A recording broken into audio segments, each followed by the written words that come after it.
Hey guys, I just want to give you guys one more quick tip, okay? Current leaked tests. This is a great test to do if you have the correct meter to see if something is drawing your battery more than what it should be. Lights, accessory lights, a shorted wire, something, okay? This can cause your battery to continuously go dead time after time, even if your charging system is working properly, but you just keep running through batteries and you don't know why. Okay, so every system has some kind of parasitic draw. Think of parasitic being parasites, something small, microscopic possibly, that is just a slow draw. That's normal. Clocks on ST1100s, any kind of security systems on any kind of bikes, those kind of things draw parasitic draws. What you don't want is too many amps being drawn from your battery. And there's a way to check it. It's awesome. Okay, guys? So, your meter, if you have the right one that can actually do this, it should be able to read in amps, okay? Mine has the ability of reading in 500 milliamps up to 10 amps, okay? So there's a fuse actually built inside of these meters. Even on the cheap ones, they have the same thing.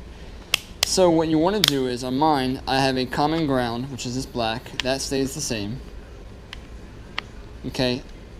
When you go to check these things, if you have a crazy draw, it's always a good, safe idea to make sure that you're in the highest amperage allowed. So mine allows 10 amps max. If I have 10 amps of draw on this thing, the harness will be melted. Okay, so I'm gonna go in there first to make sure I don't blow any fuses. All right, inside of my meter, because I don't want to go in there and replace them. So what you need to do is remove the negative cable of the battery. Positive stays there. What I'm gonna do is take my meter, go to the amp reading. Like I said, mine has a milliamp as well as an amp, but I'm in the amp section of 10 amp max fused. That's where I'm going to go. Okay, so with it reading how it is, I'm going to move this negative cable out of the way and just connect directly to it with my positive lead. Okay, then I'm going to go to the negative to the battery. So that's reading still the same as it was before, 0.000 amps. So I'm going to change this over to the 500 milliamps. Alright, change my dial. Now it's going to read in milliamps and do the same thing. Positive to the ground wire, negative to the battery. So either this thing has no amperage draw, it's unable to be read, or my fuse is blown.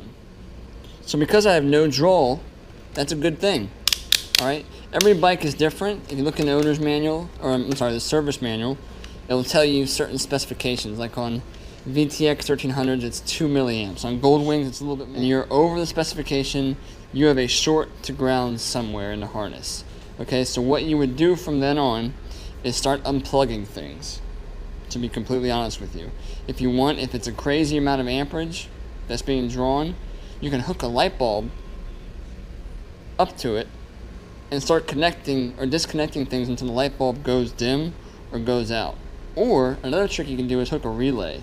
Hook a relay up to it and you'll hear it go and it'll just stay clicking the entire time until you start unplugging things in the headlight, unplugging things anywhere you can.